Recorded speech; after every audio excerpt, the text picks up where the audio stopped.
আসসালামু আলাইকুম বন্ধুরা, আমি আজকে আপনাদের সাথে শেয়ার করব মালয়েশিয়ায় নতুন কিছু দেখানোর জন্য চেষ্টা করব। আমি গ্রাম অঞ্চলে থাকি, শহরে না। তবে শহরের যে গ্রামের যে একটা ঐতিহ্যবাহী সৌন্দর্য, সেটা আমি আপনাদেরকে তুলে ধরবো। এই জায়গাটায় আসছি আমি বেড়াইতে, আমার মনে হলো এটা সেম বাংলাদেশ।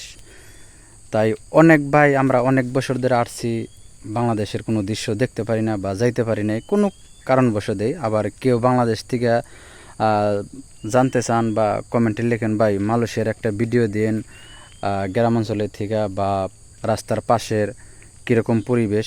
আমি সেই সকল ভাইদের উদ্দেশ্য করে আজকের এই ভিডিওটা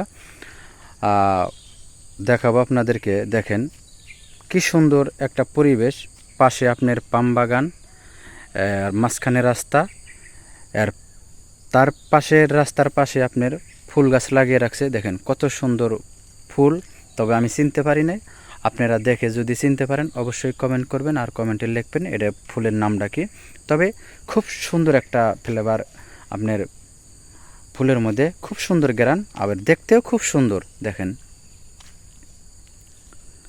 যাই হোক আপনারা দেখতে থাকেন, আমি আপনাদেরকে দেখাইতে থাকি। খুবই সুন্দর একটা জিনিস বা খুবই সুন্দর একটা দৃশ্য। দেখেন কি ছোট্ট গাছে কত সুন্দর বা কতগুলি ফুল একসাথে আসছে, খুবই সুন্দর। এরপরে পাশে হলো আপনার আমরা খাল বলি, যেটারে মালাই ভাষায় বলে, সরি মালাইতে আমরা বলে থাকি লঙ্কান, যেটারে লঙ্কান বলে। আপনার এই রাস্তার পাশে থাকে এগুলা সবসময় বৃষ্টির পানি বা গড়িয়ে যাওয়ার জন্য পানিটা জানি রাস্তায় আটকা না করে রাস্তার পরিবেশটা নষ্ট না হয়, তাও আপনাদের সাথে শেয়ার করলাম। আর ওই লঙ্কানের ওই পাশে হলো পাম বাগান, বিশাল বড় পাম বাগান। আপনাদেরকে আমি দেখাই, হয় নতুন লাগাইছে, গাছে কোনো ফল আসে নাই, আর যেগুলো আসছে ওগুলা কাজে লাগবে না, ওগুলো কাইটা ফালিয়ে দেবো আর কি। এই পাশের গাছগুলো বড় হয়ে গেছে, এগুলার ফল কাজে লাগবে এখনও, তবে ফল আসে নাই বা আসা শুরু করে নাই। যাই হোক, পরিবেশটা কেমন লাগলো অবশ্যই আপনারা জানাইবেন কমেন্টে।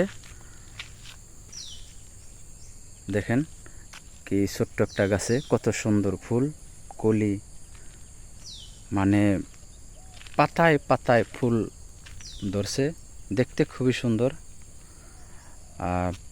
এরপরে হইল গাছ, পরে একটা গাছ আছে আপনার এটারে আমরা দরিয়ান গাছ বলি, যেটারে কাঁঠালের মতো একটা ফল।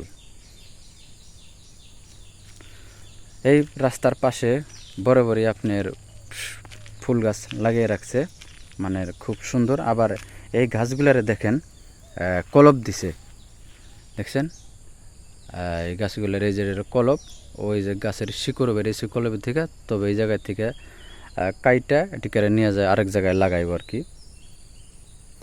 এই গাছের কলপে অভাব নেই, কলপ দিয়ে রাখছে, অনেকগুলো কলপ দিয়ে রাখছে। ওই কলপের থেকে কাইটা কাইটা নিয়ে যায় গাছটা লাগাইব। দেখেন কোন সিস্টেম, যেমন এই ডালটায় আপনার ফুলের অভাব নাই, দেখেন কত সুন্দর। তবে এই নিচে এই জায়গায় আপনার কলপ দিছে, ওই জায়গা থেকে কাইটা নিয়ে গাছটা লাগাইব, তবে ফুল থাকবই, ফুল কিছুই হবে না ইনশাআল্লাহ। মালয়েশিয়াতে কলপের কাজটা অনেক চলে। যদি কলপ দেখতে চান বা কলপের কোনো ভিডিও চান কিভাবে কলপ দেয়, অবশ্যই আমার কমেন্টে লিখবেন, আমি ভিডিও দেওয়ার চেষ্টা করব। আর আপনারা বলতে পারেন বাংলাদেশে তো অনেক কলপ দেয়, তবে বাংলাদেশের কলপ দেওয়া আর মালয়েশিয়াতে যে কলপগুলো দেয় গাছের মধ্যে অনেক ভিন্ন, এক না। এই দেখেন পাশে এটা রাস্তা, দুই পাশে পাম বাগান।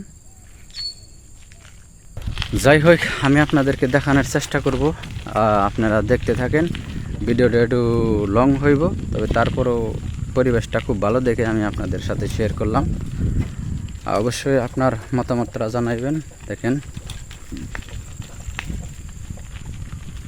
এগুলা পাশে সব ফুল গাছ লাগিয়ে রাখছে, দুইটা মিলে ফুল এবং ফলের চারা লাগিয়ে রাখছে। এই যেগুলা সব দরিয়ান, এই যে এখন হইল দরিয়ানের চারা। এর পাশে পাম বাগান, পাম ফলের গাছ,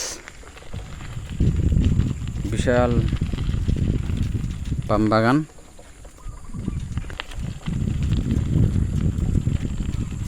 যাই হোক, আমি আপনাদেরকে দেখানোর চেষ্টা করলাম। ভিডিওটা দেখার পরে যদি ভালো লাগে অবশ্যই চ্যানেলটা সাবস্ক্রাইব করে দিবেন, পাশে থাকা বেল আইকন অন করে রাখবেন, পেজ থেকে দেখলে পেজটা ফলো দিয়ে বেশি বেশি শেয়ার করে সবাইকে দেখার সুযোগ করে দেবেন। আপনার মতামত কমেন্টে অবশ্যই লিখবেন, আমি কমেন্টের উত্তর দেওয়ার চেষ্টা করব। আজকের ভিডিওটা এই পর্যন্তই। সবাই ভালো থাকবেন, সুস্থ থাকবেন, দেখা হবে না কোনো নতুন ভিডিওতে। আল্লাহ হাফেজ। আর শেষ আপনার একটা গাছ আমি দেখাবো, দেখেন এই গাছটায় ফুলের অভাব নাই, মানে পাতায় পাতায় দেখেন গোড়ায় থেকে মাটির থেকে শুরু করছে ফুল ধরা একবারে মাথা পর্যন্ত। গাছটা বেশি বড় না, ছোট। পাশে আর একটা গাছ দেখেন, অথচ গাছের পাতা নাই, ফুলের অভাব নাই। দেখছেন, দেখেন কি একটা নিয়ামত, আলহামদুলিল্লাহ। যাই হোক, সবাই ভালো থাকবেন। আর দেখায় পাশে একটা জঙ্গলের, মানে এই বাগানটা পরিষ্কার করে নাই, অনেক জঙ্গল হয়ে গেছে। মানে এটার ভিতরে কত হাজার যে সাপ আছে, মানে বলার বাইরে আর কি। মানে আমরা অনেকেই বলি মালয়েশিয়াতে সাপের অভাব নেই, আসলেও যে জায়গায় মনে করেন লোকজন কাজ করে না সেই জায়গায় সাপের অভাব নেই, অনেক সাপ। আর পাম বাগানে সাপ থাকে, তবে কম, কাজ করে সবসময় মানুষ, পরিষ্কার করে রাখে, সাপ বেশি থাকে না।